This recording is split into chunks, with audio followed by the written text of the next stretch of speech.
Os cadeirantes que precisam andar de ônibus aqui em Maceió estão passando por maus bocados. Tem ônibus que possui até o adesivo de cadeirante, mas não tem elevador. Já outros possuem o elevador, mas ele não funciona. Os cadeirantes cobram uma posição da Arsal, a Agência dos Serviços Públicos do Estado. Transporte complementar no ponto, aí começa a saga do embarque para quem é cadeirante. O funcionamento do elevador de acessibilidade é todo automático, mas às vezes dá tilt, aí pede uma forcinha física. Devido à chuva, aí tá com a lama aqui, aí dá ruim de... Dificulta? É, porque entra as lama, né? Dificuldades à parte, hoje foi o dia de sorte de Tiago. De primeira ele embarcou sem ouvir aquelas justificativas de sempre. Normalmente o que eles falam, que eles alegam, é que o elevador está quebrado e algumas vezes ele diz que já veio de fábrica quebrado. Eu digo, oxe, mas não tem manutenção? Não, já veio de fábrica quebrado. Mas para os usuários é tudo desculpa dos alternativos, justamente por causa dessa dificuldade no acesso. E quando o veículo tem um adesivo de acessibilidade, mas não tem o elevador? Neste caso, fica russo para o cadeirante embarcar. Não, ele não pega não, esse carro não, pega só o próximo. Só pega o que tem um elevador só. Mas pelo visto essa situação ela não acontece só com o transporte complementar não. No convencional metropolitano, o embarque para pessoa com deficiência também é complicado.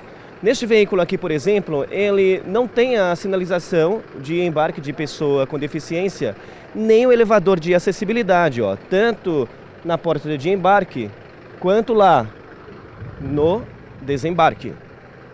Um grupo de cadeirantes tentou denunciar o descaso Arsal, órgão que fiscaliza e regulamenta o transporte intermunicipal. Mas a ideia não vingou e não foi por falta de interesse deles, viu? Já estive na Arsal já 2 vezes, tentando uma reunião com o presidente e pelo que deixaram a ver aí é que eles não querem nos atender.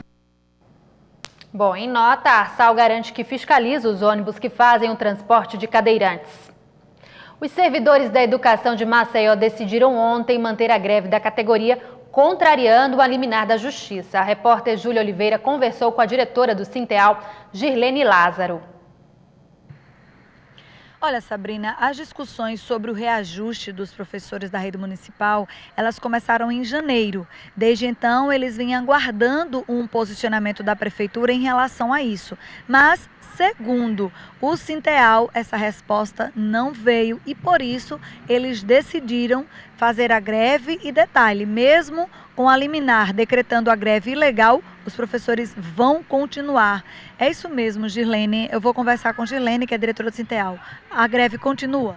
Em assembleia realizada hoje, a categoria avaliou todo esse processo de negociação e avaliou a resposta do gestor.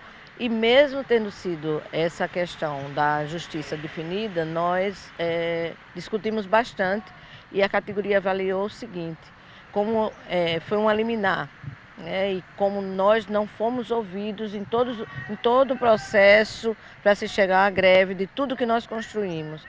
E como não houve nenhuma resposta do gestor público, do prefeito, em relação à nossa pauta, então a categoria se sente indignada, se sente insatisfeita, porque nós estamos buscando essa negociação desde janeiro. Lembrando que essa pauta que nós apresentamos de salário não é um aumento salarial, e sim é a recomposição do percentual do piso que é definido nacionalmente e anualmente para o piso do magistério. Esse ano foi o menor valor que foi agregado ao piso, que foi de 7,64. E mesmo assim, a prefeitura não nos deu uma resposta positiva. Então, diante de todo esse conjunto, a categoria, indignada, resolveu manter a greve. Então, Sabrina, vamos aguardar os desdobramentos. Nessa sexta-feira, dia 28, eles farão uma nova assembleia de avaliação para definir aí os rumos da greve. Eu volto com você. Júlia, muito obrigada pelas informações. Pois é, mas a Prefeitura de Maceió não concorda com a posição dos servidores e anunciou que vai cortar o ponto dos grevistas a partir de hoje. O município vai solicitar também a cobrança da multa de R$3.000 por dia de paralisação. A população de Arapiraca não anda muito satisfeita com o prefeito Rogério Teófilo. Quem conta pra gente é Laís Pita, direto do portal 7 Segundos.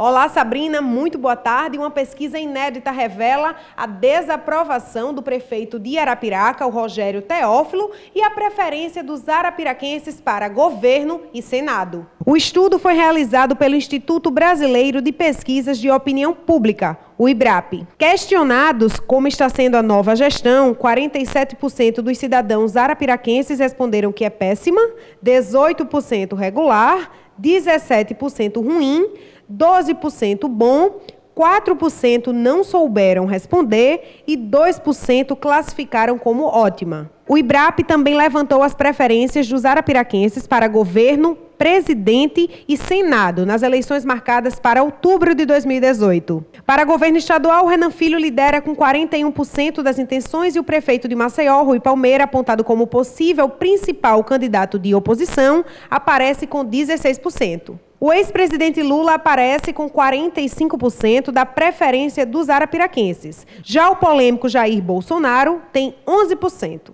Detalhes sobre a metodologia utilizada nesta pesquisa e outras informações, basta acessar o site 7segundos.com.br. Já sobre a greve da educação em Arapiraca, Sabrina, depois de 2 dias ocupando a frente do centro administrativo, que é onde funcionam as secretarias municipais de Arapiraca e também a prefeitura em si, os grevistas foram obrigados pela justiça a liberar o espaço. Mas o TJ disse que a greve da categoria aqui em Arapiraca é legal e por isso ela continua, inclusive com a assembleia marcada para quinta e sexta-feira desta semana. Uma outra informação agora, uma oportunidade para você que está aí desempregado, mas é, por exemplo, nutricionista ou psicólogo, enfim, tem vaga disponível em um órgão na cidade de Teotônio Vilela. A unidade do SEST Senat de Teotônio Vilela ainda está em fase de acabamento das obras, mas a previsão é que ela seja inaugurada em outubro deste ano. Esta seleção vale tanto para o nível técnico como para o nível superior. Quem quiser saber detalhes das vagas ofertadas, como pré-requisitos e também conhecimentos necessários, basta acessar o site. E para finalizar minha participação no JD desta quarta-feira, a unidade de emergência do Agreste, que fica aqui em Arapiraca, está recebendo doação de livros, brinquedos e revistas. Todos esses objetos vão ajudar na recuperação dos pacientes. Em prol da caridade e pensando nos necessitados e pacientes da unidade de emergência do Agreste, o Núcleo de Segurança do Paciente do Hospital de Emergência Daniel Uli, localizado na cidade de Arapiraca, lançou uma campanha para arrecadar brinquedos, jogos, revistas e livros para os adultos e idosos internados no hospital. O ponto de recolhimento é o próprio hospital. Então você que ou seja de Arapiraca ou então está viajando e está passando pela porta do hospital, pare, traga o seu livro, traga o seu brinquedo velho, usado, que você não usa mais e doe para quem precisa. Esses foram os destaques de hoje, Sabrina, e até amanhã. Obrigada, Laís. Até amanhã. A Justiça determinou ontem a suspensão do decreto do governo federal que aumentou a alíquota de PIS/COFINS que incide diretamente no preço dos combustíveis. Esse decreto foi publicado na semana passada e muitos postos aumentaram os valores de imediato. O repórter Leandro Melo tem mais informações ao vivo. Boa tarde, Leandro. Com essa suspensão, os estabelecimentos que aumentaram os preços devem baixar os valores o quanto antes? Sabrina, inclusive alguns postos aqui da capital já começaram a baixar o preço do litro desses combustíveis. Neste aqui, por exemplo, a gasolina comum ela já é encontrada a R$ 3,79. Ainda é um valor elevado, mas que houve uma redução se comparado aos preços que vinham sendo praticados desde sexta-feira, quando essa medida começou a valer, quando o combustível era encontrado a impressionantes R$ 4,00 o litro. Mas só que na prática essa decisão da Justiça de ontem, ela só vale quando o governo for notificado presencialmente, ou seja, através de um oficial de justiça. Eu vou conversar agora com a Cláudia Simões, que é a presidente do Conselho de Direitos do Consumidor. Boa tarde, presidente. Agora, quando o governo anunciou esse decreto na semana passada, de reajuste dos impostos, teve posto que já operou, de imediato com esses novos preços. Isso é uma prática legal? Isso não é uma prática legal e por isso criar o PROCON precisa tanto a dedicação e o cuidado de estar acompanhando, porque vocês vejam que ele aumentou com ainda a carga anterior. Eles não tinham recebido uma carga nova, não é, que justificasse isso. Os preços eles só podem ser anunciados com uma justificativa. Diante desse recuo que os postos vêm fazendo desde ontem, o PROCON vai continuar de olho nesses preços? Vai sim, porque a gente hoje pode fortalecer, com a ajuda do governo do estado, aumentar o número de fiscais para dar uma eficiência, uma agilidade, né, esse trabalho para que o consumidor tenha uma maior, receba uma maior qualidade, né, nesse atendimento. O consumidor que se deparar com preços supostamente abusivos, de que forma ele pode denunciar ao PROCON?